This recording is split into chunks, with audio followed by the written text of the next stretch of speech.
All right, why don't we go ahead and get going? Welcome, everyone. I'm Mike Russell, along with Deb Fry. We are facilitators for the District 6510 Membership and Retention Committee, and very excited to have everybody here. We're going to be talking about stuff that's near and dear to everyone's heart, which is how to draw people into your club. So we have this ready to launch membership tools webinar which is, again, I don't think anybody's gonna be really surprised about what we talk about, but I think it's just the way we talk about it, the way we talk, ask you to think about things. I think it'll resonate with you. That's our goal. So I'm going to be the straight man, and Deb's going to be the color commentator today because she is very good about has a lot of skills in this regard here too. So overall, so if we go to the next slide, this is just a sample of what we're going to talk about. I think that again, we've tried to break it apart into a framework so we can hit each one and talk about each one independently. But overall, you've just got the goal is just express your love of why you like Rotary, and if you do that successfully, then you'll go a long way towards attracting someone to come to your club and then stay. Um, now, um, before I show this video, I have to ask you, what does everybody feel like, um, you know, that a person who you are going to ask to come to your club, how do they view you? Do they view you in a welcoming manner, or do they view you as somebody like Robert Stack from Airplane sees in this next video from again the movie Airplane?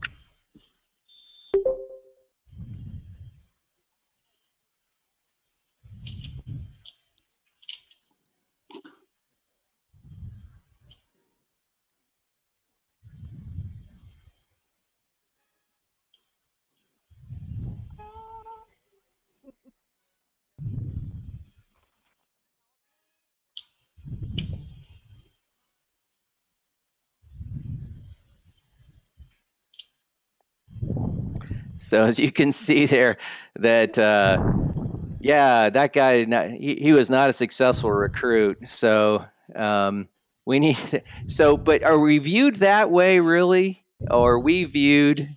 Uh-oh, I think I need to turn off the other stuff. Hang on. Uh-huh. Uh, Yes.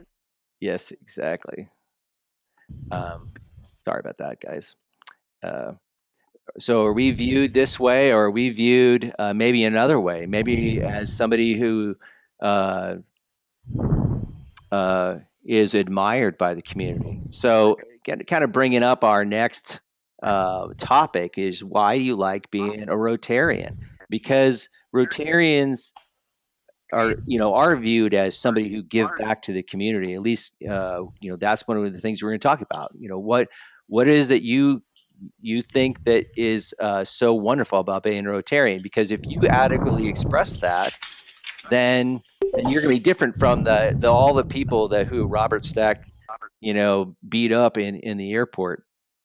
So the first thing, let me start out with a story, and because I walked into this Rotary year, after I was president last year, but overall I spent most of the year as president just trying to understand, how do you attract people to being a Rotarian? And I felt a lot like I felt reluctant to ask people. And so um, I have a good friend of mine. Uh, his name is AJ, and I always was interested in talking with him about Rotary, but I thought, I don't want to push that on him. I'll let him make his own choices. But then I began to think Rotary is such a big part of my life, and I always look forward to going to my Wednesday morning meetings, and the people there are family to me. Uh, that I felt like that if I wasn't telling him about it, that I was denying him of potentially the same benefit. The benefit of making a bunch of new friends, the benefit just seeing how cool it is that to do something neat in the community. So I said, "Why don't you come on and you can make your own decision? I'll introduce you to some folks." And he ended up liking it, and he ended up joining. And so it just goes to show you that you've got to think why it is that you like being a Rotarian. That is the key to the whole thing. Deb, what are your thoughts? Well, for me, I have watched it sort of evolve. We've had a young club, and it's been kind of interesting and fun because this talking about your Rotary moment or why you love being a Rotarian is a little nebulous when you're a new member, and everybody's kind of grasping for something, and not every project or every activity really resonates with every single person in the club. So it does take a little time before you realize this Rotary experience is something I can make my own. And I really do believe it. I was talking with Tom Ripperto last night. We all seek ways that we like to do things. A lot of us work in jobs that we don't like to do, or we have some aspect of our job that we don't like to do, but we're making a living, and so we do it. But when you get into Rotary, you can choose the things that are fun, that you're gifted at, the things that you like to do, that you're talented with, and you can seek out those activities where you can really shine and enjoy yourself. And I think that's when you start to realize the joy of being Rotarian. You're not only doing the things that you like to do well, but you're also helping people along the way. And I think that's where it starts to evolve a little bit in terms of how you describe your Rotary experience to somebody else. You have to have that joyful feeling to really communicate how awesome it is to be a Rotarian. Any thoughts on that?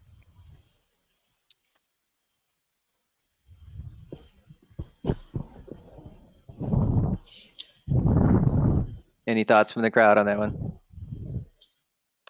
Um, This is Karen here. Can you hear me? yeah, hi, Karen. Yes. Hi. Well, when I heard and Micah really come in on the why you love being a Rotarian, we a lot of times don't want to be pushy on people, and yet the number one thing I hear from people is like, well, why didn't you become a Rotarian? Nobody asked me, and Yeah. I love coming to the Rotary.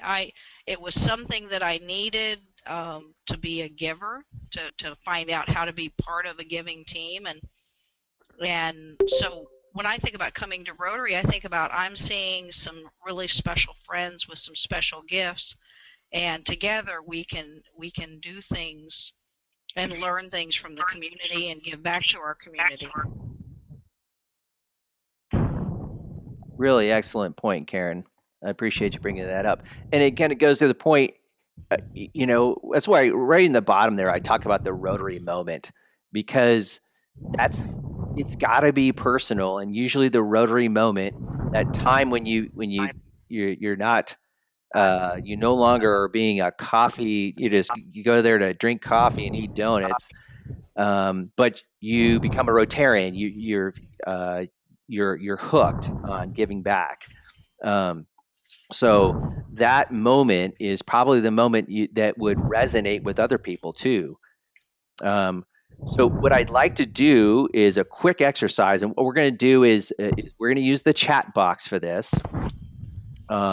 So we're just going to go through the first two. So in a couple of words, what things? Why did you join Rotary? What were the things that attracted you? So let's do that one first. So just write a few words in the chat box, and then we can see what everybody says. So we'll take a minute to do that.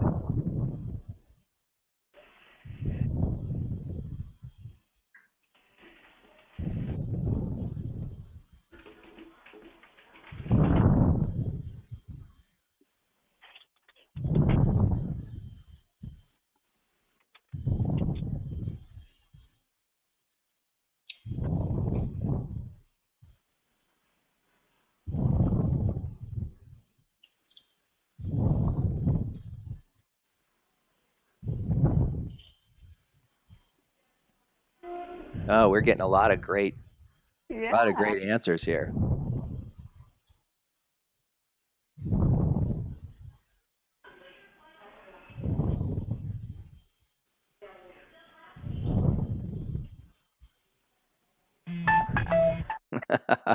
Logan, I like yours.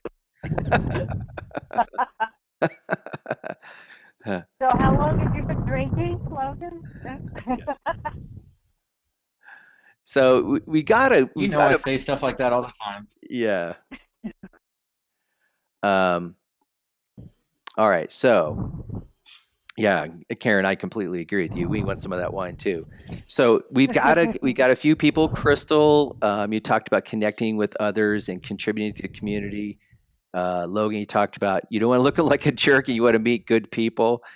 And quite honestly, what that's part of being a Rotarian is the ethics. You know, your ability to trust the people you're working with. Business connections. Again, the first Rotary meeting had to do with networking. So we're seeing a lot of giving back to the community. And then Faye, you have a good point too. This is fun. You know, when you get together and do Yeah. something cool, it's fun. And I think that that's one thing that maybe people don't understand. And Dan, another great point is you're new to the area and wanted to make friends. Uh, we have a military person in our club, and we're talking about what a benefit this would be if more military people knew about it. Military people, they tend to move about every 2 to 3 years, and what a great opportunity. There's a Rotary Club in almost every city, and you come and you depending on the size of the club you get 20 to 60 new friends instantly. You get immediately embedded in the club, you know what's going on, and you get to give back. And it's you can kind of come in and out as you need to. I mean, what a just like you did, Dan. You don't know if you want to explain it anymore. What did you think when you as far as you trying to come to the area? I mean, what was that like for you, and how did coming to the club help? Well, I was pretty nervous actually, because I came into an area that I really didn't know anybody. I moved here specifically for my family, for my son to go to school. So I was kind of a fish out of water. Um, when I was asked to join the club and I really started getting embedded with the group, it turned out to be a wonderful experience for me because they're some of the best people that I've ever had the opportunity to meet in my life. Now, had you heard anything about Rotary before this point? Well, I had a brief Rotary experience where I came from. The group, I didn't really mesh well with the group. It just didn't feel right to me. So my first experience wasn't great. So I wasn't overly optimistic about joining Rotary when I got here. But Sharon, a friend of mine, reached out and said, "Hey, I think you ought to take a look at this group." Excellent, excellent. Okay, so what we're gonna try one more thing. And by the way, we do have a heavy breather in the Yeah. group, so if you've got the microphone like right up against your nostrils or whatever, kind of just move it away, or if you're not actively talking, or mute your microphone, that may help. Um, but I've been kind of testing the mute button with several people, so I'm not sure who it is. So you may know who you are. yes, you know who you are and shall remain. You know who you are. So. Okay, so we talked about what factors led you to join. Now, why did you stay? Sometimes those are two tremendously different things, because maybe I came for the business networking or to meet people, but I stayed because of the community service, or I stayed because all these people are now my friends. So, but it's different for everybody. So let's go through it again and talk about just quickly what were some things that keep you around. We'll take a minute for that.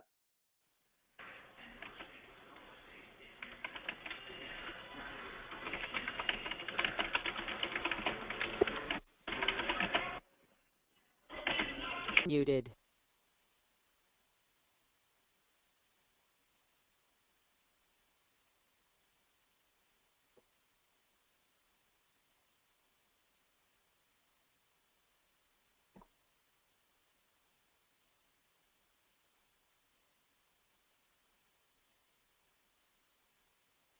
Unmuted. Muted.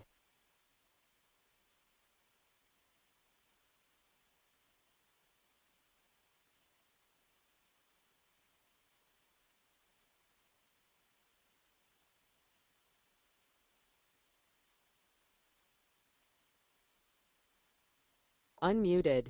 Okay, we've got a bunch of good ones here, so let's go through these. So we talk about mine was the people because I think that that's one of the things I've really enjoyed.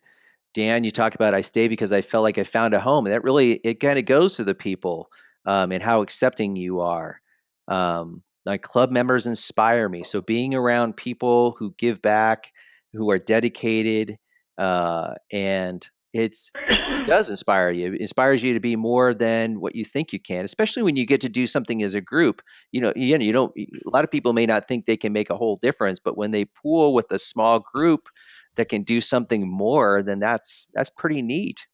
Um, so I think where were we here? So we talked again the engaging member nature of the group. Jay, you said the group of people are great. The weekly meetings also help you keep you grounded. It's so true. I mean, it doesn't matter how crazy my business week is or how crazy my personal life is, it seems like, and this is for me, that my Rotary meeting is like a little oasis. I get to spend it with my friends in just an hour of my time, and I feel like I just totally get a break. It's fun. I get to hear something interesting. I get to chat with people. It's a good time. Okay, so Karen, you also said the group values me. We've had to grow through difficult situations at times. That matures us and helps us build mutual respect.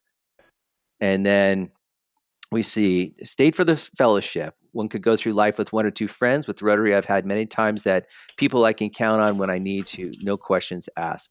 Absolute fantastic. And we've had several times in our club where, hey, let's help this person. This person had a car accident and they may need something, and I find that just fantastic. And you're right; it's like no questions asked. Carl, you said I think you build friendships that you find that you cannot easily leave, and you want to see them each week.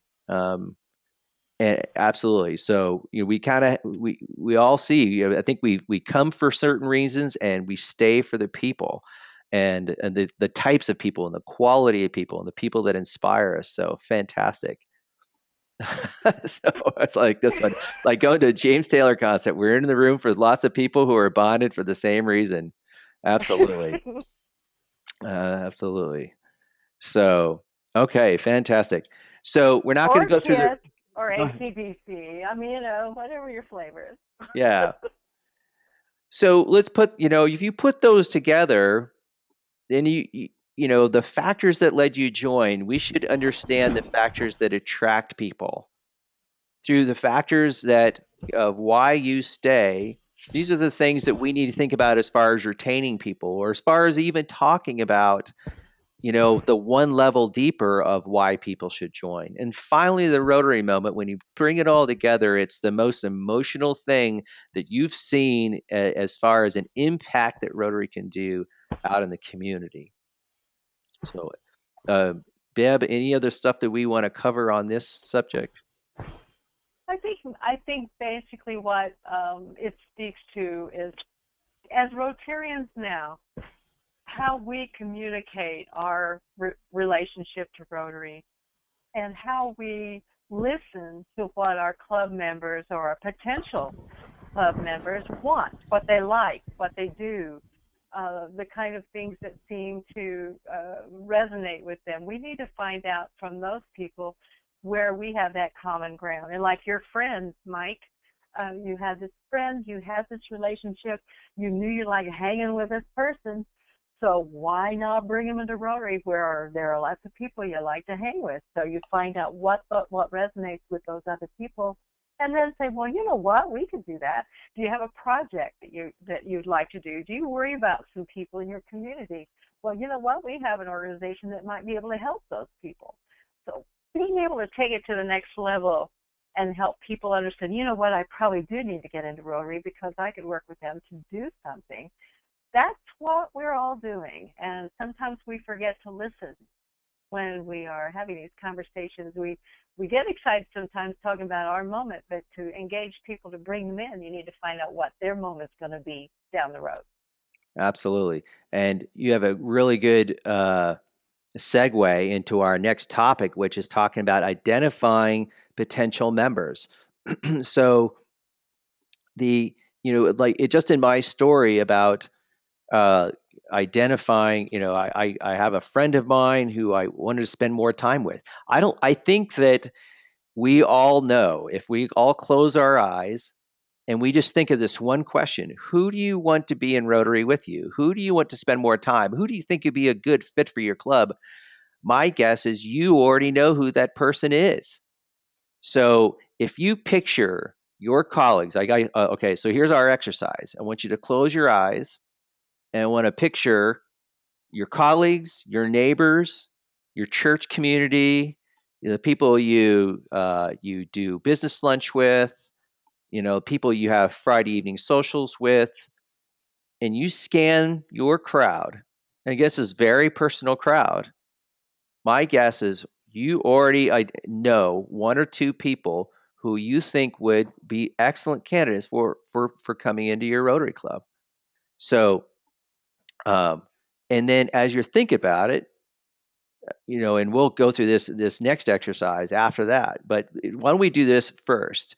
So, our next exercise, I want you to picture the person. We'll just name one person, and I just want a first name.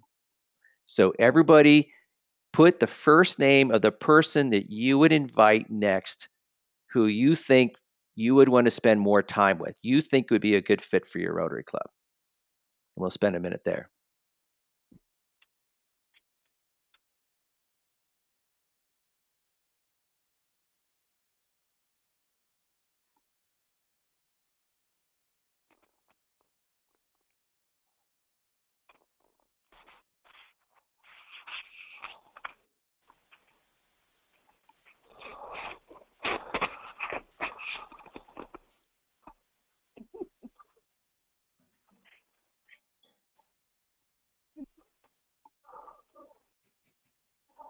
Nice, Logan. Is that scotch or is that wine? It kind of looks like some scotch from my.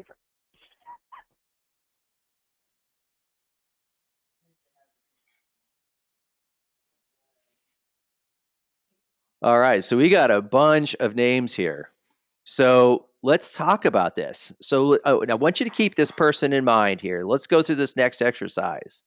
It's picture these people and then ask yourself, what do they value? What do they? And you have to know that because you have to know what is Rotary going to provide them. What's in it for them?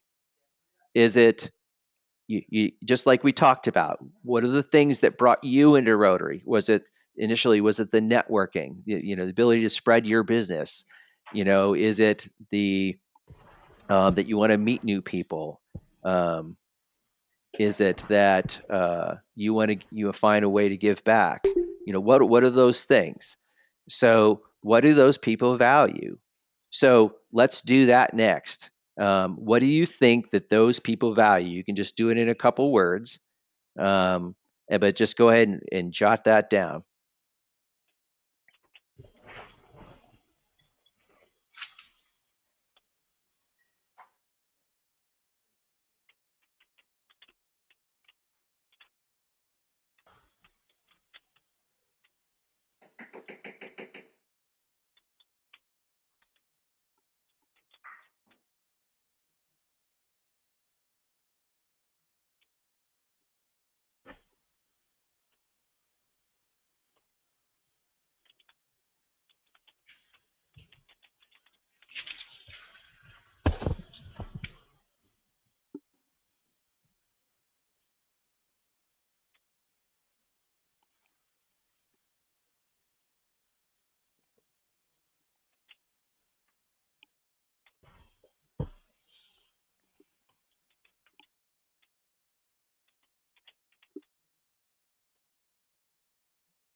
So again, we got a bunch of great answers here. So we talked about Jay. You talked about a willingness to be helpful.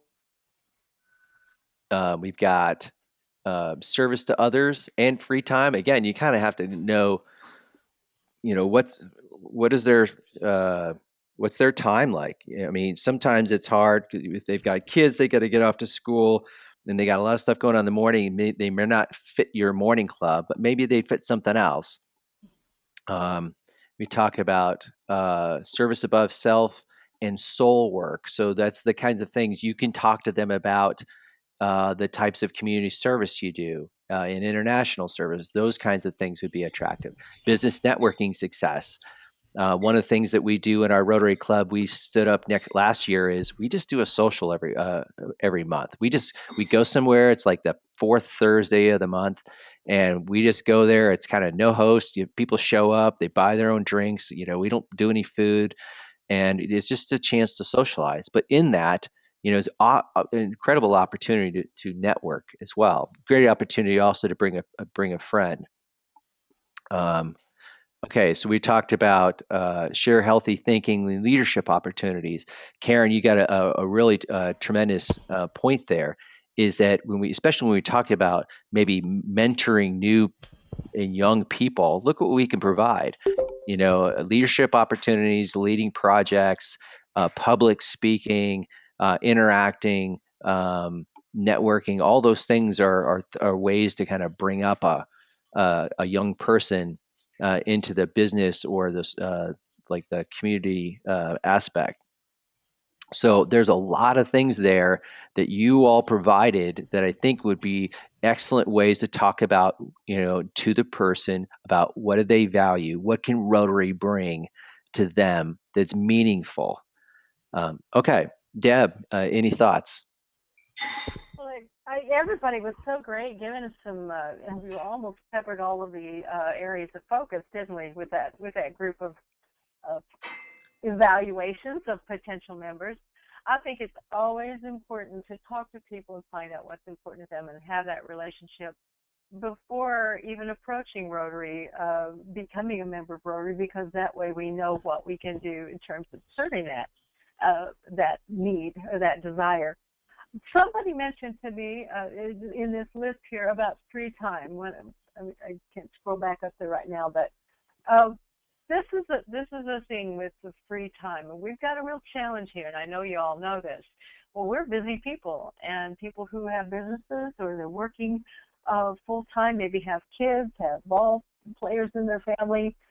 They're busy, and so it has to be a pretty darn valuable experience for them to stop and take that hour or 2 hours or sometimes more to do some kind of service with Rotary. It has to be really important to them. So it goes way beyond sort of passively having a seminar or doing some community service at a local food bank. It goes beyond that. Well, all right, there are a lot of folks that are doing different things. Where do they make that time? Where do they invest that time? Because the time investment, they choose to invest their time one way or another.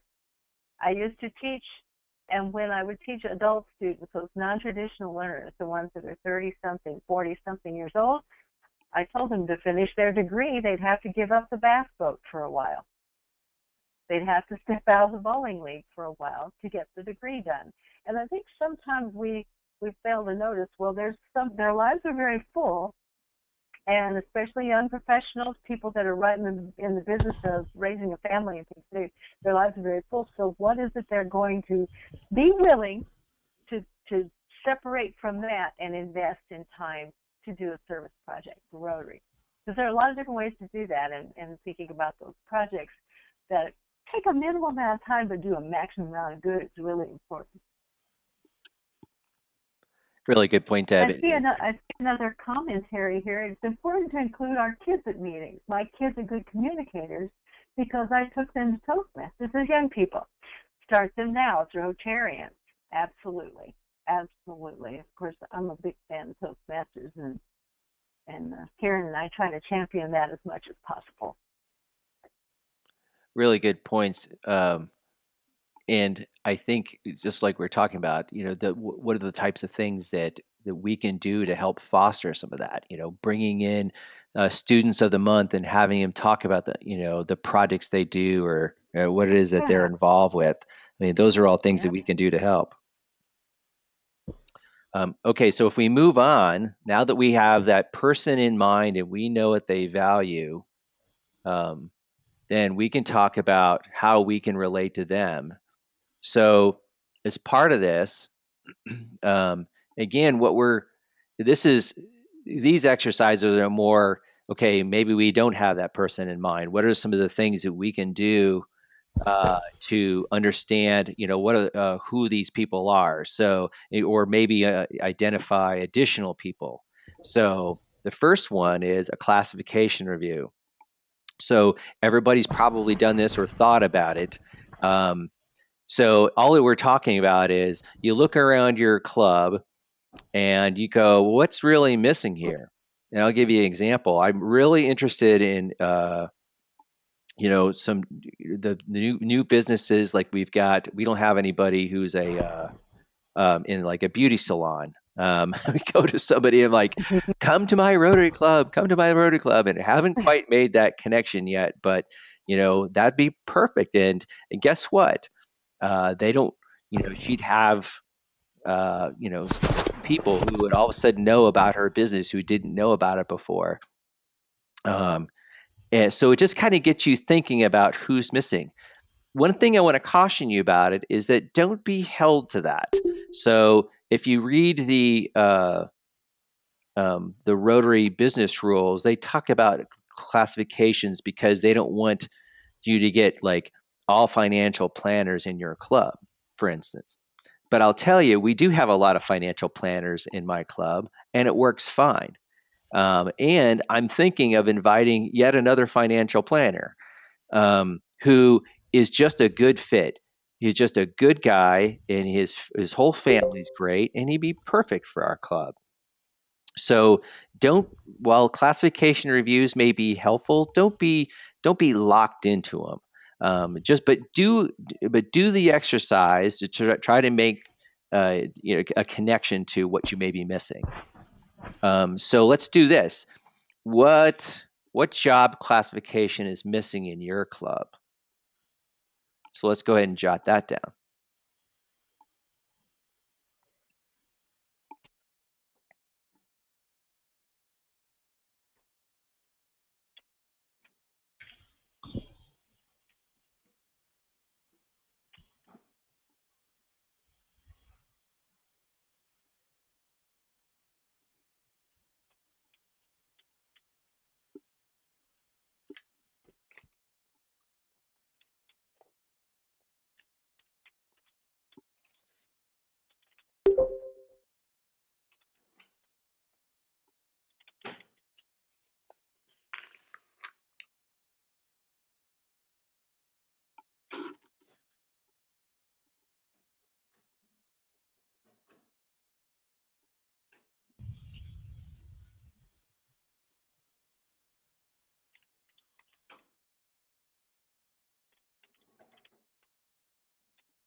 Again, we got a bunch of good. So lawyer, professional fundraiser, assistant living director, accountant, retail sales, trade people. That's excellent.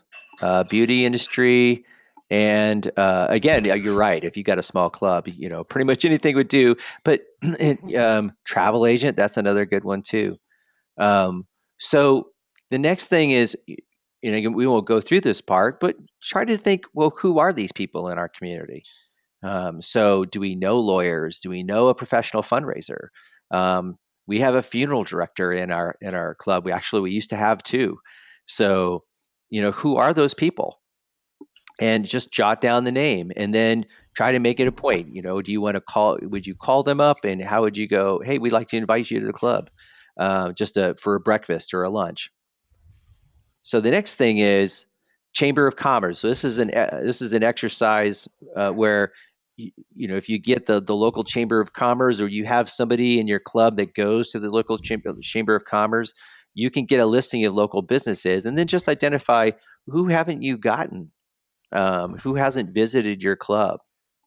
And then ask your club, does anybody know these businesses? And maybe I bet you, the more people you have in your club, then the more someone's going to have contact with some of those. And then just invite them. Invite them for the next big speaker. Um, so one of the things that I find helpful is we've been trying to develop a list of potential, activities and speakers that we can publicize. We give it to everybody. We put it on our website and we put it on our Facebook page, but it helps your own members because then they have something to attract a potential member, to come and go view. Hey, we have a really good speaker.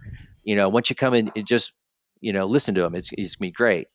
So just think about that. You kind of publicize your stuff, and that'll help you. So the next thing is your club could be the place to be. I'll tell you, our O'Fallon New Club has a lot of the city aldermen. I think it has the mayor. Our club has a lot of the educators. So the district superintendents, a couple of the principals are there. So, and we have a few clergy people in our club as well. So, what is your club known for? So, let's do that next exercise. What's one thing that your club has a lot of that would be attractive to somebody as maybe being hey, rubbing elbows with, or getting people to, so it'd be good to know these people. What's something in your club that would be useful to know?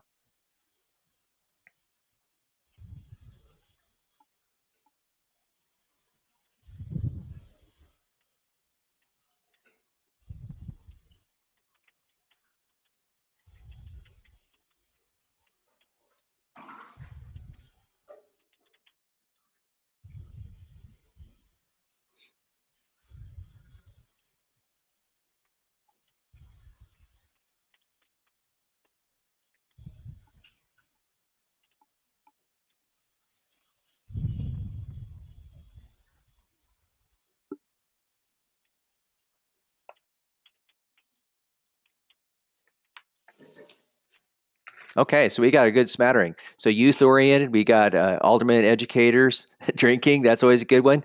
And actually, that does help. Just you want to be social.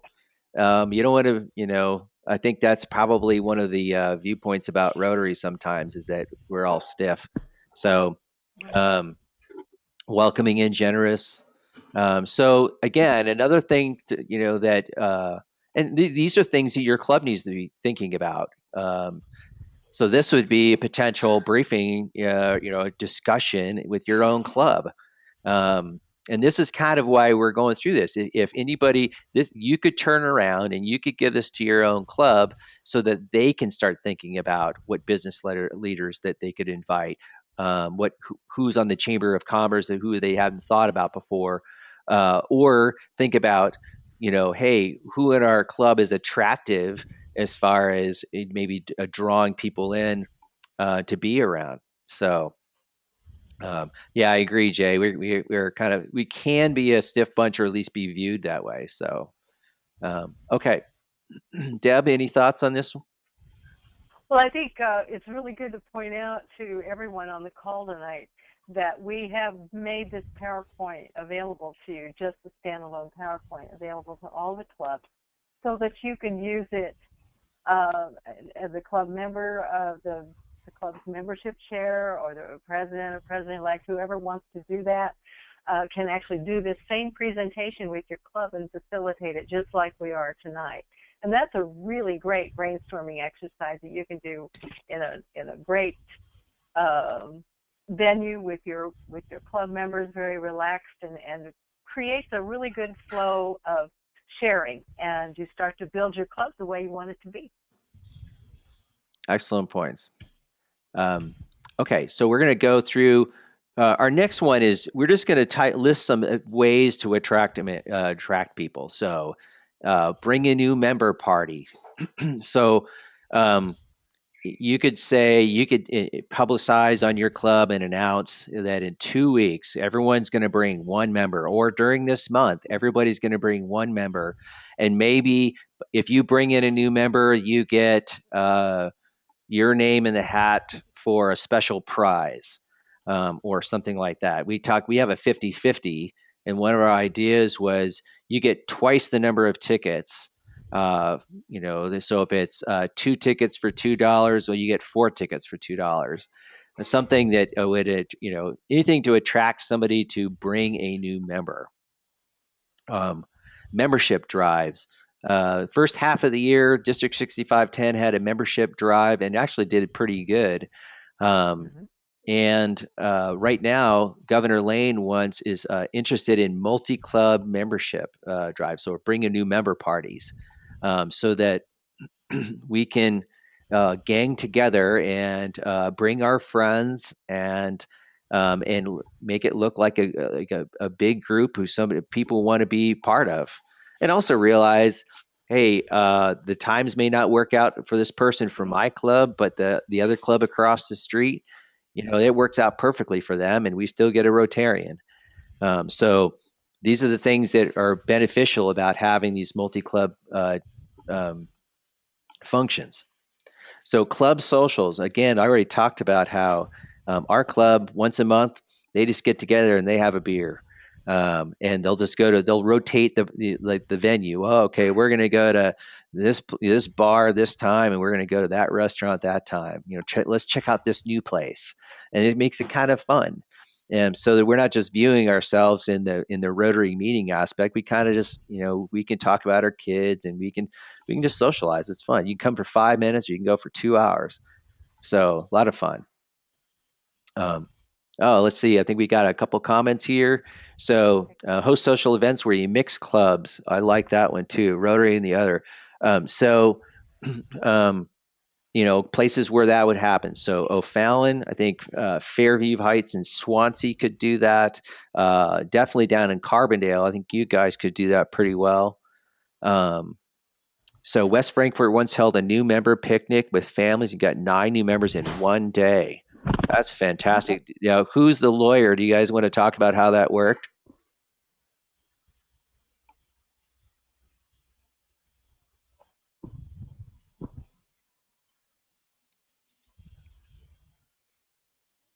I'm not hearing them. They're not muted. Oh, it's Erdman. Oh, there you go. Call in, Dick. All Erdman, right. we want to hear from you.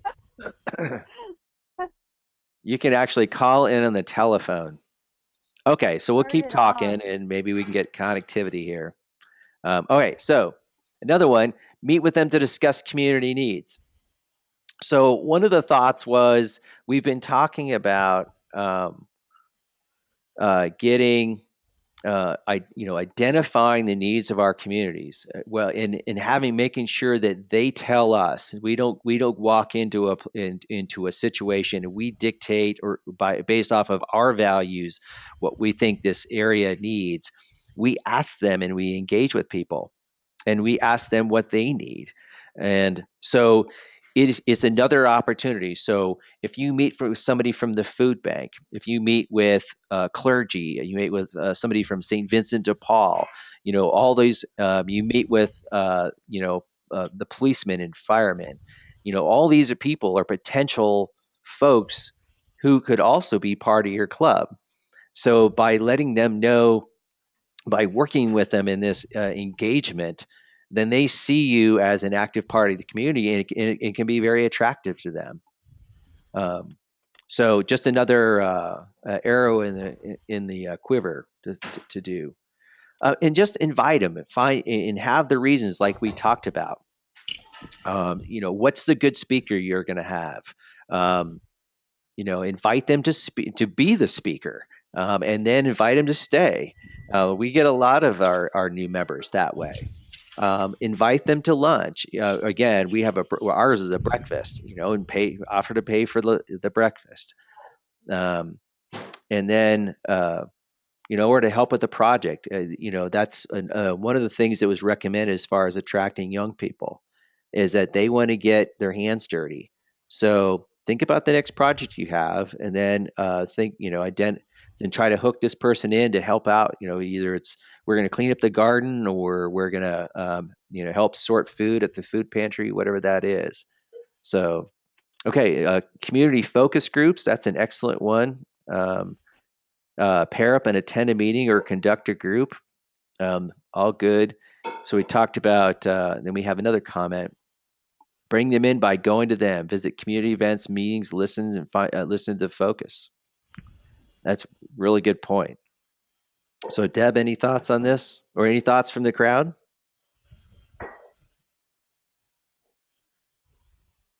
So the reason I brought that up, and those comments are all from me, by the way, Okay. but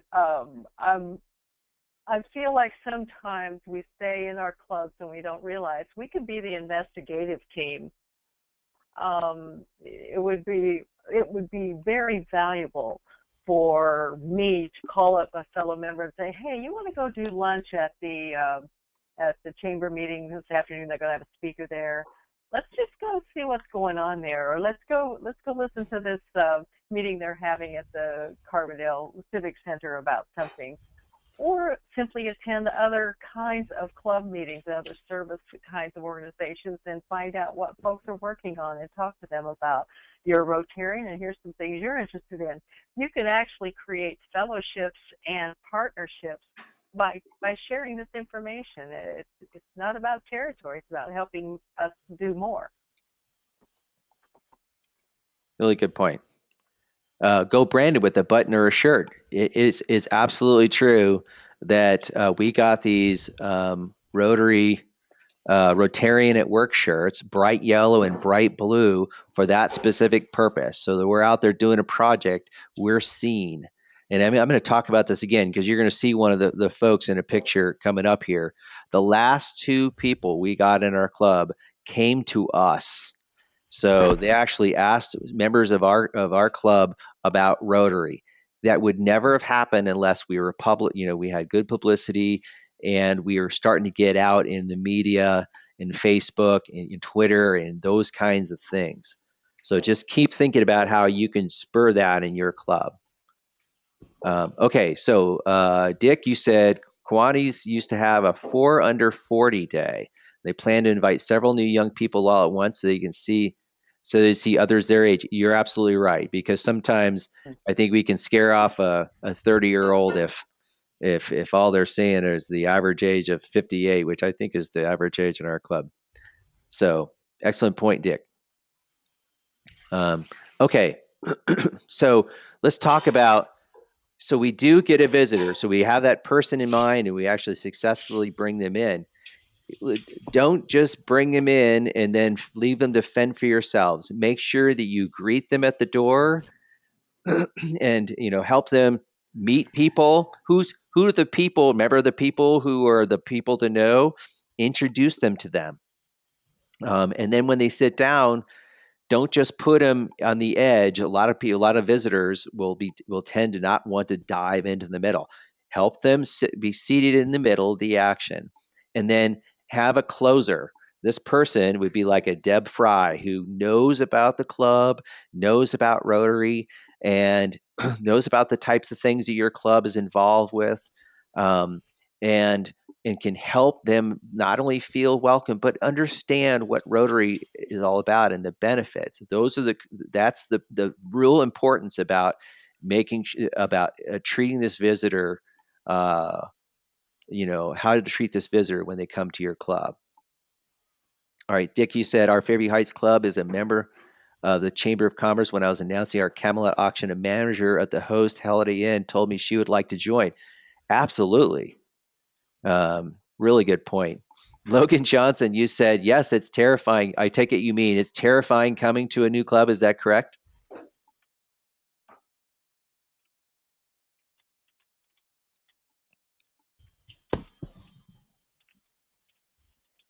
Yeah, I can. Sorry, that took way too long. Oh, that's all right. Just being 30-something, yeah, and walking into a room. I was joking. It's not terrifying. That was obviously a humorous exaggeration, but there is a little bit of shock involved with that. You just assume right off the bat, oh well, this isn't something I should be a part of. Yeah, and I think it's going to take some thoughts on our part about how we be attractive to a club, and quite honestly, all the stuff they're talking about millennials is correct. We had one gentleman who came to our club probably like two or three times, and of course, unfortunately, it was under the in the winter when we weren't really active doing any particular project. He said, "Do all you guys just drink coffee and eat donuts all day? What is the deal?" We had to have a lot of discussions before Yeah. they had to understand that we actually do stuff. It's just not in the winter, and so Something I want to bring up, interject here. A great author by the name of Warren Bennis wrote a book many, many years ago now called Geeks and Geezers.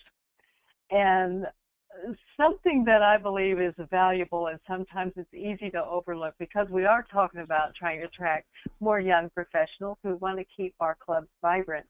But there's a lot of value in helping our geezers continue to feel valued and also be that brain trust that can comfort and mentor the new members.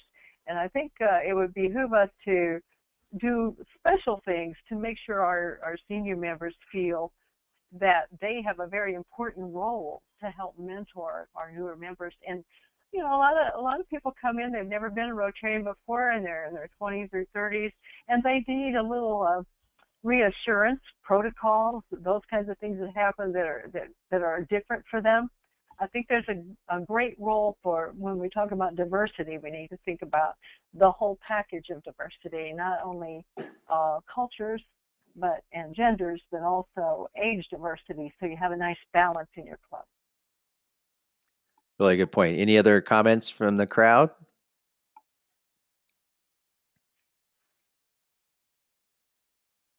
One of the last things I'll leave you with on this one is that, after they visited or as they're walking out the door, make sure to ask them to come back. And I've seen some of my club members even ask them, "Are you planning on joining?" And absolutely, Jay, diversity allows for growth. We talk about refreshing, and not from it's like I go out into a nice spring day, that refreshing, but you renews your club. You have somebody new, they have interests, they have things that they would like to get done. They have a passion for stuff, and it makes your club more vibrant. Because people, unfortunately, even if they don't want to, people have to leave. Think of people who get jobs and they're not able to come to the morning meetings, or their kids are in activities, and all of a sudden now it just becomes really hard for them, or they flat out have to move away. So there can be a lot of reasons why somebody leaves your club, but having somebody come in who has a passion about stuff, it sends you in a different direction, and a lot of times it's good. It gets you out of your comfort zone and makes you think about new things. So, Karen, you said contact them after the meeting, continue to reach out to them. Absolutely. Then they feel like you want to know them, not just get another member. Yeah, I agree with you, Logan. That's a really good idea. Okay. And Dick brought up a point about Alton Godfrey had a new member, and after a month they left because there were people that were sitting in the same seats all the time, and no one welcomed them or would sit at their table. And the quote was, "the least friendly group I ever saw." Well, I have heard that a lot as I've been talking to people in different clubs. Like, well, I went to a club once, and oh my gosh, I'll never go back there again. And I think that you do see some of that. People get in a rut, and they don't believe they need to reach out to others. Yeah, really good point. And that's why everything, introducing them to the right the people as they come in, and sitting them next to the right people, and following up, it makes them feel wanted. It makes them feel a part of it. That's why it's so important to not just invite them and then kind of let them fend for themselves. So The next part we're going to talk about is orienting, and I'm just going to go ahead and flip all these up here because everybody is probably pretty familiar about these types of things. But you notice that I waited until like the, 2/3 of the way through the presentation to even bring them up because this is one of the last things you talk about because before you get to what is, sometimes you have to get to what is Rotary, but before the first answer to what is Rotary is what is it to you? Why is it personal to you? You have to bring up the why do I go and why do I remain a Rotarian? That should be the first answer out of here. And then the description about what the Rotary the organization is will follow. But it's not shouldn't be the first thing out of your mouth. So, but when we're talking about eventually these questions will happen. Well, what does Rotary do?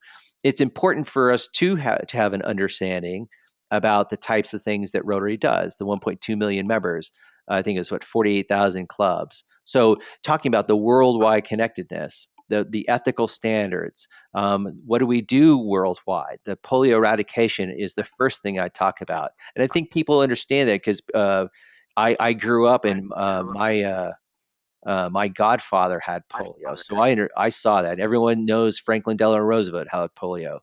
And then the focus areas, that's important because when we're talking about the types of things that we would go and promote, types of community service, international service, what is it we would go and do? This helps us put words and in a picture in our minds of the types of things that Rotary goes and tries to attack. And then what do you do from in your club? So in my club we've got the Rotary Garden. We do the help with the Violence Prevention Center, Belize Children's Program, and so on.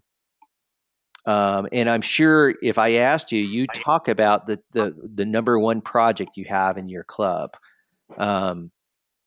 So, and it would be also helpful, and when you're talking to this person, that you have a website which talks about it, that you have a Facebook or a LinkedIn page, which will describe the activities you're seeing that are up to date, and give people a good description about not only what Rotary is about, but what your club is about. Pictures from your last induction, pictures of your last project, just more information. So all that stuff is going to be extremely helpful. So any thoughts on this?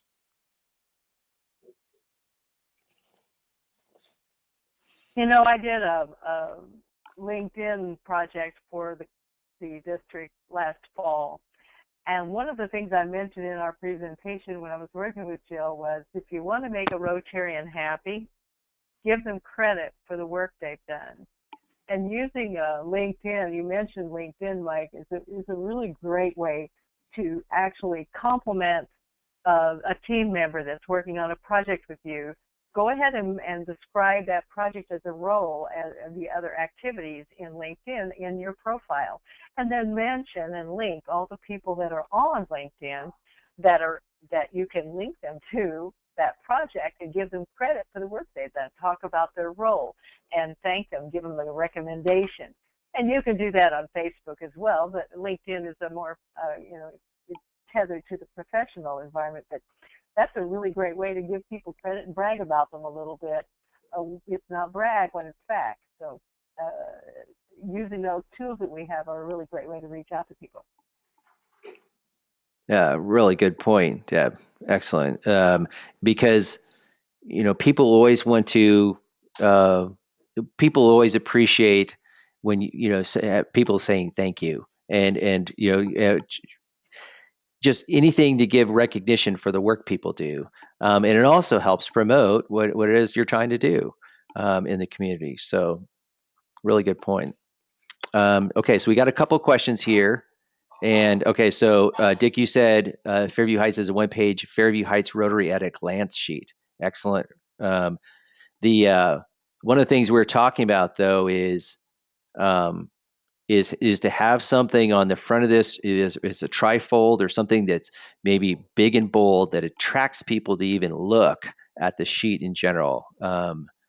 So, and I've got a couple of questions here from Karen and Jay about different membership types. So it's probably good that we talk about the different. So good segue. So let's talk about this. So these are some different ones that we can talk about here. So classic, everybody understands this. So it's a full membership. So in our club, it's the international dues, is your district dues, and then we have our club dues, which basically pay for the breakfast. So it ends up being $330 a year if you do everything. But as part of that, if it means and it's meaningful to me, as I'm 10 years as a Rotarian or whatever, but I can be a club officer, but I also have the obligation of having 50% membership or 50% attendance. So there's both a plus and minus to the classic. Now, once you go down the line, and I'm going to skip down to an associate, in the Rotary rules, they talk about that you can have a reduced membership cost for members under 35 years old. So it says the clubs can actually waive that. One of the thoughts is you as a club pick how many people you're going to try to attract. Let's say 3 or 4, and you go, okay, we think that you can waive those dues for those 3 or 4 people. Or and another thought is perhaps they work it off with hours, community service hours. Kind of gives them a hook to jump in some of the projects. Karen, you were asking about family membership. So this is something my club invented, and I didn't. I helped flesh it out, but it wasn't my idea. So it was applicable to us because we have a breakfast cost. You see, I think it was like $125 is the straight Rotary International, and plus the district dues, and all the rest up to $330 is the breakfast. Well, that's a lot. So if you have 2 family members, then you really, the chances of getting a second family member are pretty much nil. That's a lot of money. So what we said was, okay, the second family member, family member assumes the full cost and has all the stuff as far as the classic membership, and can be a club officer, and also has the attendance requirement. But the second family member, they become what in DAC-DB terms is a friend of Rotary. So they're not truly a Rotarian as far as Rotary years. They can't be a club officer, but they don't have the attendance requirement. Basically, if they attend, it accounts for. We say it accounts for the main family member who's the Rotarian. But we think this would be a way if both of them were a part of this, and they both get name tags. We give them like have them do like an introduction fee to help pay for the name tag or pay for the T-shirt, the Rotarian at Work T-shirt or whatever. But we induct both of them just like normal Rotarians. And what we're hoping for is that you have a family who's engaged. So both family members attend, both family members have passions. When one's not there, the other one is. And maybe from a monetary benefit, both of them, or the family is more willing to donate, to write a check for something, or to support when the other, when a project. So that's our version of family, of the family membership, and it may be slightly different in another club because maybe like our Sunset Club doesn't have it doesn't have a dinner requirement, so it wouldn't be as much of a burden for them. So yep, you said our club has no food cost, but maybe that even you can make it even cheaper. So if one family member doesn't mind being the friend of Rotary, then you basically get a 2-for-1. But you get, again, more hands means not as heavy a lifting. Dan, you talk about 25 and under gets in for 25 hours of community service at another. I like it. I think that having them engaged in community service hours is a fantastic idea. Um, so, Dr. Gornstein, and I'm not sure what your first name is. The Do you want to explain what you mean by you have several members that could be family but choose not to because of limitations?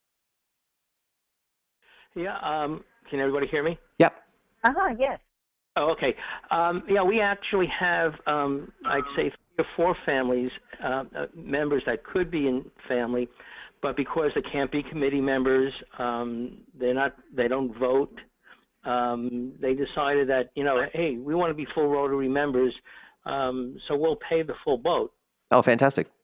And That's so they okay. haven't as family. Now, did they join? Oh yeah, they're all members. Oh, okay. So all of them decided to be members. Oh, okay. I get it. Yeah. They decided to be full members as opposed to, saving a minimal cost really when you think about it, but eliminating all of the other goodies. Well, I wouldn't say goodies. The volunteer aspects of, being a leader, being a committee chair, being an officer, and they prefer to be able to do that. I like it. Karen, you asked, could there be a committee chair? I think it depends. I think the rules talk about, I think being a board member. I think, I'm sure if it strictly talks about club officer or board member. I think it depends what if the committee chair is part of the board. But I'll tell you what, Jill Petrozinski, who's our associate, our assistant governor for us, All right. she says there's no Rotary police. So, I would, and you guys let me know. I've heard that. Is Jill on the? It's too bad Jill's not on the line, but I've heard that from Jill many times. Yes, I have too. Well, and then I love that about her, actually. Yeah, if there was one person who would be the Rotary police, she would be it. And if she's choosing not to do it, then what the heck? The only thing that what I caution anybody, because we're going through a rewrite of our bylaws, if you're going to do family or associate, you really should put that into your bylaws and detail exactly what they can do and can't do. Yeah, really good point. And you're exactly right. I think our club needs to do that. So let's talk about corporate here for a second, because there's a couple angles on it. So it actually is talked about in the Rotary rules that a corporation can sponsor several members. But what does that mean? I think there's a lot of vagueness in it. So a couple ways you could do it is, what I would recommend is a corporation maybe split. Let's say, again, you're not going to just hit up a corporation, right off the bat and say, hey, can I have some of your young members? You could, but most likely it might be a member who's part of a corporation, so part of a bank. And you go, hey, so what about some of your young members? Would you mind sponsoring them and maybe do a 50-50? The member pays half, and then the company pays half. And remember all the things we just talked about how Rotary helps mentor the young member. You get leadership as far as leading projects, standing in front of people in public speaking, giving presentations, organizing things, networking, and also providing publicity for the business. I mean, all these things would be beneficial aspects of having a corporation sponsor a young member. So, but I would add one thing to that. When we say corporate, we could be talking about school boards. Absolutely. It's not just the corporate business world that we're talking about here. Really good point. So school boards, I think we were talking about it in terms of our presidents. It seems like our principals, our school principals come in and out. So perhaps they're the ones who are part of this corporation. You could also go ahead. I mean, in O'Fallon, we have 3 clubs and we have 3 school districts. You could go after through the school board. Yes, absolutely, absolutely.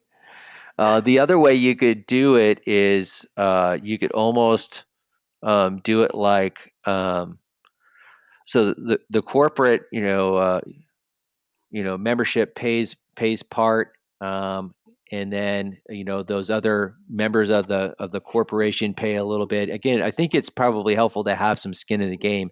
Maybe you could also have the work hours be part of that.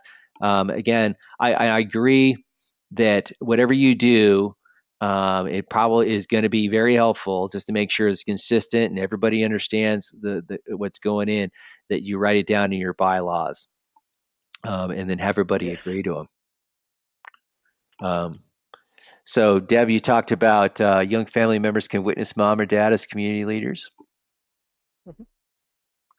And also, getting back to corporate for a second, the corporate perspective on this is what they're going to do for us. Right. And I think it's really a valuable thing to have the relationship with whoever you're trying to appeal to in the business, the corporation, whatever. When you're talking to these folks, these are the kinds of things that Rotary builds among their young professionals, among the community leaders. We strive to do these things. We strive to build a certain ethical foundation. We do these kinds of activities as an extension of what they would do at work, what they would do in their community normally. And this builds character. Kind of goes back to they hire who you are. It's not just about your resume. It's about the quality of human being that you are. And that is a value proposition for companies today. The likelihood that someone is perhaps a substance abuse or someone who is not a very good person ethically, the likelihood of them being a long-sustaining Rotary member is probably diminished based on what we've done. So there's a good sales proposition there in terms of appealing to companies. And the point I made about mom and dad, I don't think there's anything more powerful than for a young person to witness mom and dad getting up in front of Rotary and making a speech, or leading a team of people in a community project when they're cleaning up the roadway, or doing some kind of activity at the Hands of Hope, helping those folks that help other people. See mom and dad in that role and be working alongside of them is an incredibly powerful moment for families. Yeah, I agree. Jay, do you want to talk about what you mean by your comment? You said, I promote full membership for all. Some costs can be covered by club through vote.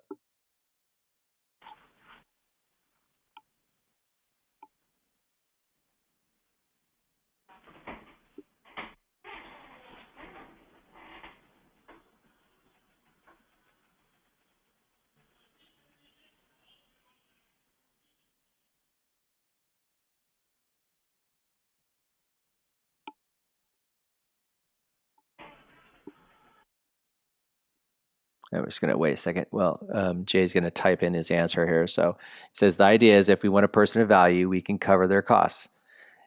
Absolutely. I think that you just need to make it, again, you talked about consistency. Who are we going to try to cover and how much, and will it be the same for each member, and how many members can we do?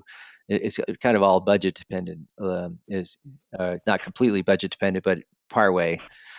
So just something to talk about here. So, and then Dick, you brought up that today RI sent a message to the districts asking clubs to submit proposals for pilot projects to build membership. So I think that this group could come up with maybe versions of these that we could toy with. Again, we would need to think what types of things would we recommend for that would apply to all Rotary clubs. Maybe it's the associate. Maybe it's a 50% reduced cost for an RI membership and district membership portion, so that from an RI and district membership, you cut that in half, and then the club can reduce it as well, up to say 35 years old or so. So Okay, so Karen, you talked about my daughter was part of a new charter club, Toastmasters Murray State, because she was included in the meeting when she was young. Kids emulate their parents. Excellent point, Karen. And I've heard of also on the flip side, I've heard of Rotaractors who never went to Rotary because they were never asked the main part. So we got to think about how we're going to transition our Rotaractors and or interactors, one of the two. Um, so, Karen, does your daughter still go to Toastmasters?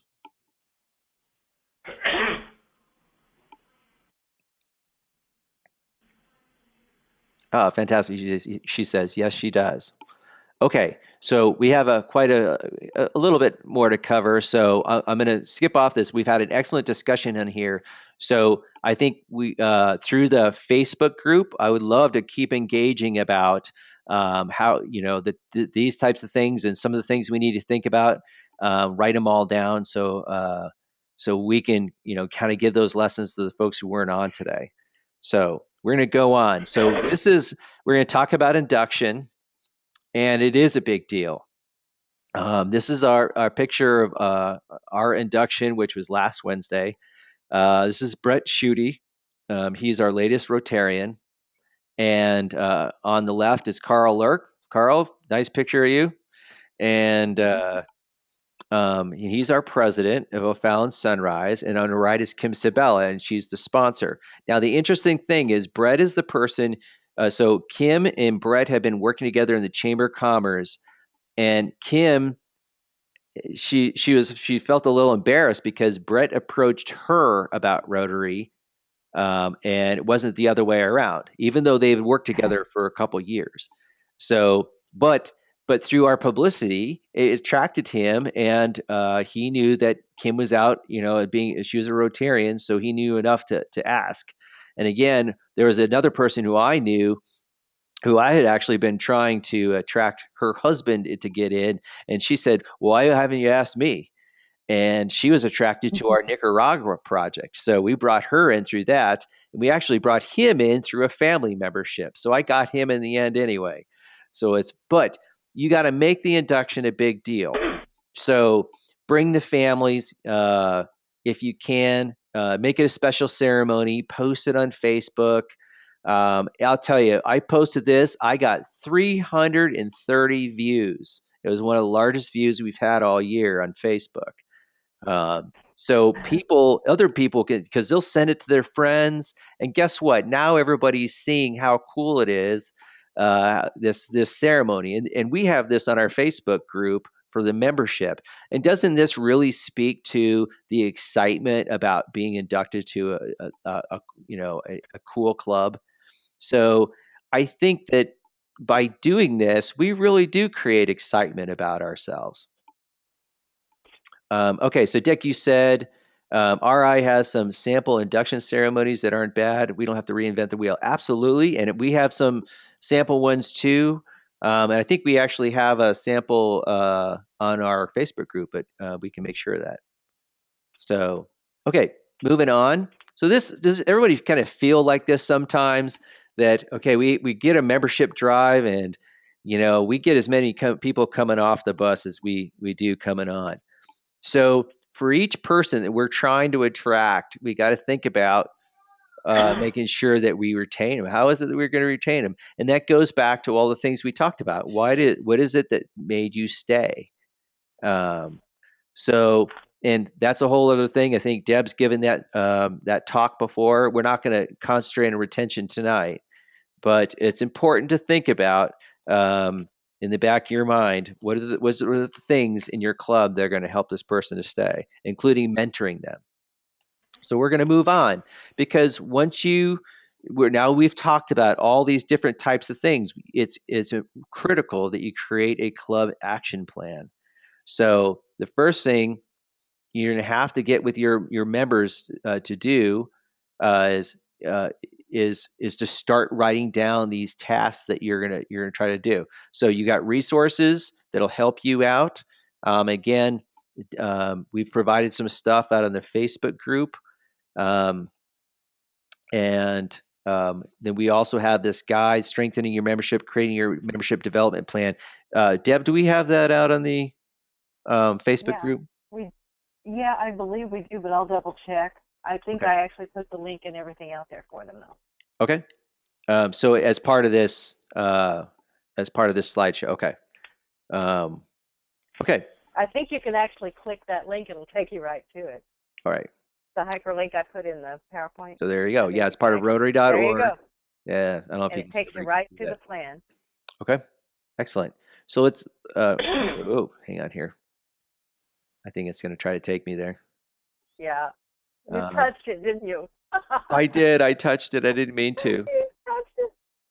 Whoa. It will take you right to the website. Yeah, it didn't like that very much. Okay, so what we're going to do is we're going to go back. And it is a PDF. When you touch that, just so all of you know, when you do that, it downloads as a PDF file that you can read with Acrobat. So it's a little booklet, and it actually is very, very effective. Good. Okay, so we're talking about the club action plan. Again, this is something that you need to engage your club on and have specific. You need to be specific about how we do it. It can be fun, but using this PowerPoint would be an example. Again, you can kind of tailor it as you need to. This is not a one size fits all thing. What are some of the things you need to think about? So, what is your goal? How many people you want to bring in? What's your timeline? How long you want to? And I guess part of this thing is we're assuming this is a membership drive. So, who's going to lead the effort? So, who's going to track how many we've gotten? How many about leads? What are you going to do when somebody says, "I have a lead"? Are you going to just depend on that particular person to engage with that lead, or will you announce it and go, "Hey, I know that person too. I'll hit him up at lunch." How are you going to do this? What strategies will you use? What activities? We've talked about some of the activities from a membership drive to bring a member in. How about the 4 people under 40? I really like that from Dick Erdman. Will you offer prizes? We talked about, maybe doubling the tickets on the 50-50. Is there a prize for bringing in the most members? Maybe it's, again, put money against this thing. You look at your budget and talk about a membership. What would be attractive for membership prizes? Maybe let's ask your club what would be attractive for membership as a membership prize. Is it a bottle of wine? Is it a gift certificate to a restaurant? And also raise community awareness. So that's one of the reasons why the RI president wanted to have Rotary Days, because he wanted to make the stuff that we're putting in the community. He wanted to make it very public, to attract people. That's why Light Up Rotary was his theme. Now let's talk about the infrastructure. So websites, what's your social media plan? Who does it? One of the things that I noticed that when I was president is we had a website, but it wasn't very user friendly, and it was very awful to try to change or update anything. So I I promoted myself after being president to the publicity guy because I thought I could do the website in a different format that will allow me to easily update it, and then create a Facebook page, create a Twitter feed, maybe LinkedIn. I know Deb's big on LinkedIn, but you've got other things, Instagram, and also what kinds of things help out. I'll tell you that people love pictures.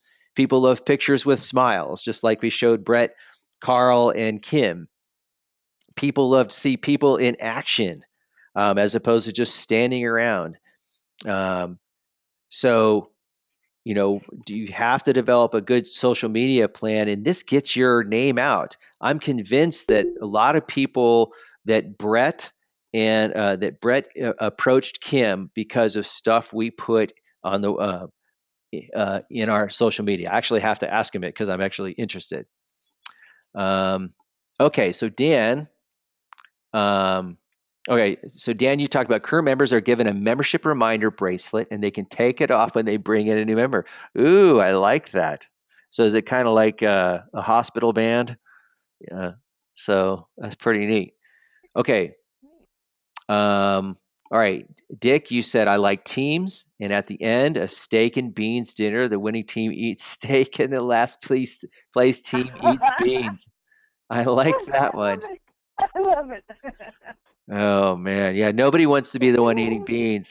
Oh, So, Deb, you talked about Instagram as broadly appealing for millennials, and you're absolutely right. So just getting that out there, and I probably could do that. I'll tell you what, one thing I did find out is I could spend all day, every day doing nothing but social media. So you do have to kind of pick and choose what you do and that's when you right. do it. So again, I strongly recommend you do one thing and do it well. You pick the medium that works best, that you could do most quickly, and that's why Facebook has been such a solid performer for so many clubs, because websites take time to maintain and put good content up there. It's a bit of a hassle, and if you don't have somebody dedicated in the club to do that, in fact, Jill and I were talking about that not too long ago. It's just so much easier for just about anybody to get familiar with Facebook tools. So you have to kind of make those choices if you don't have someone that's going to set up your website and maintain it and keep it current. one of the things that I did, and I went into this purposefully, is I tried to have the website be my source of information. In other words, the information is going to be fairly static, and even and I was using uh, oh man, I can't remember the name of the company, WordPress? but what's that? It's not WordPress. It's not like a No, blog it's not site. WordPress. So the but it enabled me to just do nice drag and drop, almost like PowerPoint, um, Oh. but and create links really easily, etc. Um, but I tried to create it so it's just more static information about the club, the types of activities. I tried to have links if there's a specific organization we supported. I tried to have links that hyperlink to the actual, that community organization website if possible. So the only things I update pictures so they can see is relevant. I have a calendar thing I have to update, which is pretty easy. There's also basically a window into our Facebook and our Twitter feed. So I never have to update either of those. In other words, I don't have to update things twice, which is what I didn't do. So I'm able to just tweak that, but then I concentrate. So I concentrate majority of stuff on Facebook. The other things to think about if you haven't done this before is cross pollinate. So when I'm on Facebook or Twitter, okay, so I'm trying to like other people's Rotary Facebook page because they're probably going to like mine. So they see when I post something, they're gonna see it, and so on. And then we also get each other's ideas, which is fantastic. Twitter is awesome for that. As far as so someone's interested in being your Twitter follower, so you be their Twitter follower, but you see what they do, you get inspired by them, and you can copy and you can use it, or some of their articles are fantastic. You can use it on your Facebook page. So really tremendous to cross pollinate. One of the final things I'll talk about is branding your club. So remember we talked about the Rotarian at Work shirts, and so I have the both the picture of the Rotarian at Work shirts and the order form. Anybody can order these. We have a small printing company in O'Fallon that will you can for a fee they'll change the name on the Rotarian at Work. Who the club is on the front. It has the Rotary symbol. On the back, it'll just say Rotarian at Work with the big Rotary symbol. And that way you can order them for your club. They're bright yellow, bright blue, and they're very easy to see. And brochures and mailers, like Dick said, we have some samples on the Facebook group. Have something that's right front and center, and it has words, talking about the big things that are attractive to your club. and then the small little invitation cards, who they can contact, what time, and where you meet, and put a little, hey, we'd love to invite you. These are easy when you're just wanting to, you invite somebody, hey, but for more information, take a look at this little card. All those things are crucial to having a good membership push. So, okay, any thoughts on this club action plan? All right, so Kelly, you said Logan Johnson's on tonight, and he's really good at social media. So, Logan, do you have any thoughts on the social media?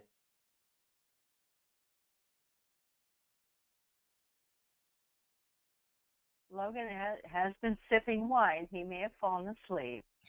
I have a lot. I have a lot of notes, honestly, that I would like to find from about 3 years ago, where I had a very close social media plan in action. Not entirely sure where they are right now, though. Well, are you part of our Facebook group right now? Yes. Okay, great. So Yes, when you find them, and then perfect opportunity to put them on there. And again, we'd love to have the conversations going on.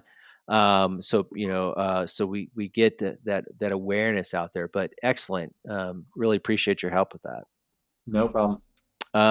Now the picture of the shirt and the link tonight. I can probably go find it. I'd have to go dig, but Karen, so I can try to do that. Let me see what else we got to cover. I don't think we got to. Mike, I think I had uploaded that shirt thing to our group, but I will do it again. The order form with the picture of the shirt on it. Yeah. Oh, okay. I think I have that, so I can upload it again tonight on our membership group. Okay. And everyone probably sees my Facebook thing here, but I can try to go search for it. So if you go up here and everybody sees the Facebook group up in here at files. So here's the Rotary T-shirt order form right here. But let me show you what this thing looks like. I think photos. This is what it is. So over here on the left, you see the Rotarian at work. And again, you can get them in blue or like your navy-ish or your bright yellow. They have women's sizes, so it has a women's cut. Now over here on the right, you see the Rotary and O'Fallon. They'll change that. That's the thing that changes. So so you can change that to Rotary Club of Jackson Williamson County, Sunrise, actually, or Sunset. Sorry. Or whatever your club is. So that's the only thing that would change. If you go to the order form, you'll see here how. And actually, Deb, you actually it wasn't Deb. It was Dick Urban's wife brought in a. So this is the order sheet. So the first setup fee you do is $20 on first time orders, but they'll waive it for more than 12 shirts. So what we did was we just got a bunch of different sizes. So we got 8 men's and 6 women's or whatever, and mediums and larges and extra larges were what we got. So that's an example, and I think we have another one on there. It has to do with it was a polo order form. So I think these are like long sleeve polos. So again, we put that on the website, and so you can kind of see what your minimum order is, and so on. You see on the bottom right here, so Swansea Rotary, and again, there's a tremendous way of getting your brand out there for people to see. So, any thoughts about this? Ours put a link out there to bestclubsupplies.com Rotarian at Work T-shirt. All right, well, let's go take a look.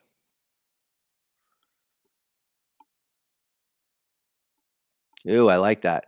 Okay, can everybody see this? Oh, there you go. There you go. Oh, and look at this. On the right-hand side, you've got Rotary signs, proud to be a Rotarian. Man, you've got all sorts of things out here. So really good. So I'm glad you showed us this because it looks like you got a lot of different apparel there you can get. So okay, so we go back over here. I think we talked about this. So let's kind of wrap up. I think that's where we're at. So the first thing to do is know why it is you like being a Rotarian. To make it personal, bring out your personal story about what drew you and why you stayed and why you can't think of anything else but being a Rotarian. And then think about those people. Um, you have those people in mind. We've already have their names. So what are we going to do to attract them? What's in it for them? What's their value proposition? Identify and relate to them the things that are beneficial, you think are beneficial to them.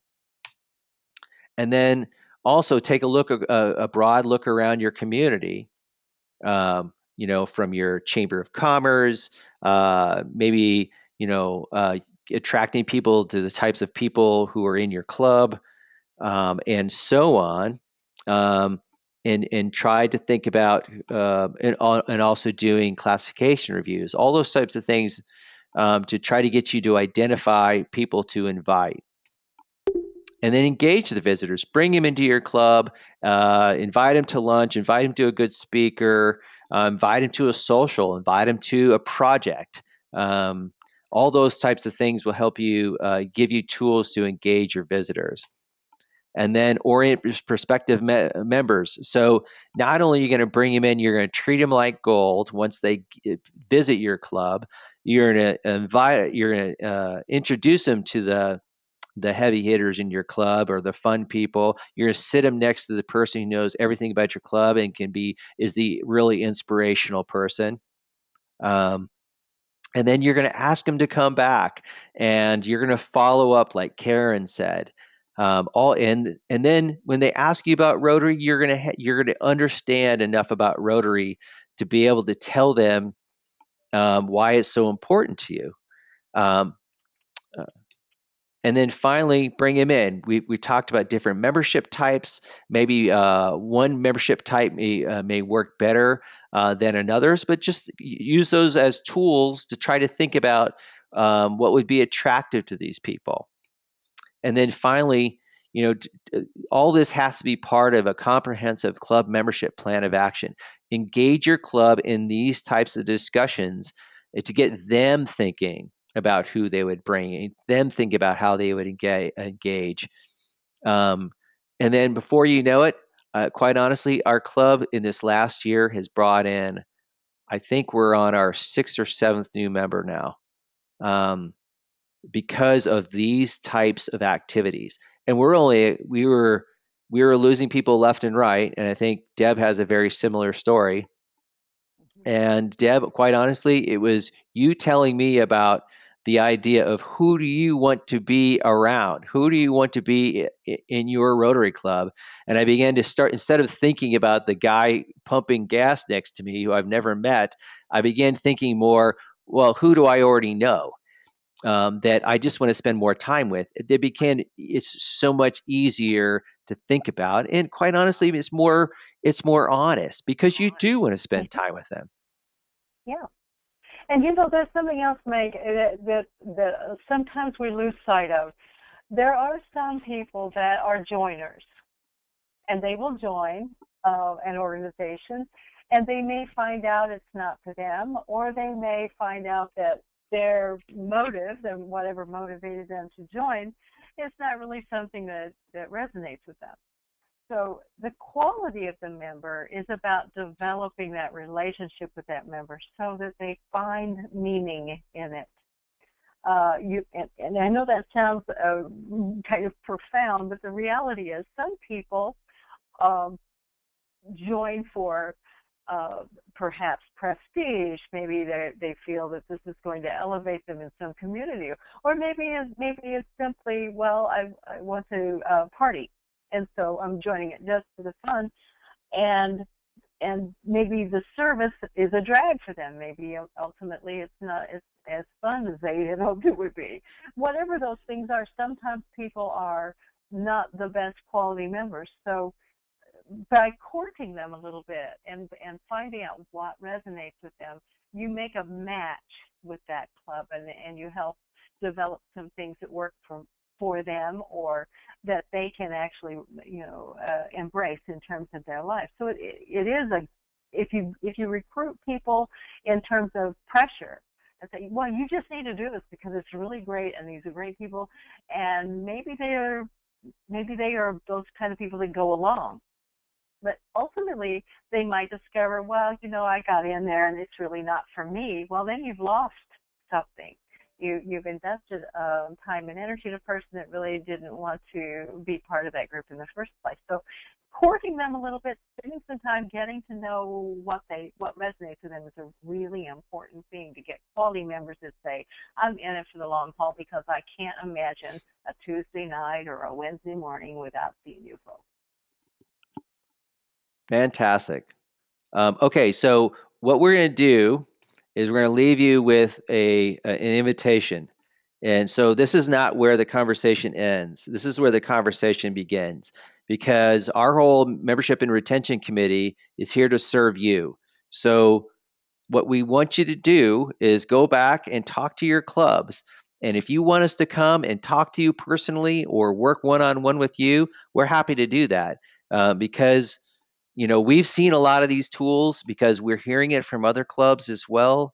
And so we've got a lot of tools that we can offer that, and we're also good facilitators, and we can help bring out your own ideas. I think that the ideas that are going to resonate are the ones you already have, but maybe you didn't realize they were good ones. So we are here to serve you.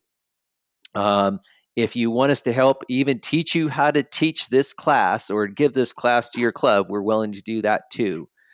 Plus, you can find us on Facebook. You saw kind of just an example of all the tools we have at your disposal.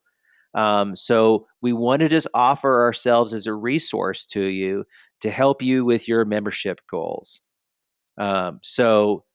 Deb, any last words before we go, or any last words from our wonderful audience? We really appreciate the participation. It's been tremendous. Fantastic tonight. We had 15 people on at one time. Any comments? Dan says we were good. Excellent. I got one question. Go ahead. Yes. Deb, who is your pseudo communications person or close to that? That would be me. That would be you. All right. I'm going to overwhelm you with a bunch of content. Wouldn't you like to have my job, Logan? Oh, come on. So, Logan, are you talking about for the membership or retention committee? Is that what you're saying? No, it's everything I had from back in the day. Yeah, it's a lot of social stuff. It's a lot of online stuff, and it needs to be updated, obviously. Okay. Oh no, you can send it to me too, give it Logan. away. I really want to give it away. I really have. I will work with you. Oh well, that would be wonderful too, darling. That would be wonderful. The great thing about all of this is that we've got a venue on Facebook where you can share your new ideas. Where I would recommend to anybody in any of the clubs that we have in our district to set one day a week, take 30 minutes and look at our Facebook membership and retention page and look at the new things we put in. Because we're constantly cross-sharing things. I'm always putting articles and different kinds of information. And we've got a great participation out there, and I would encourage you to do that because you'll have a good time looking at material, and you will have something to talk about in your next meeting.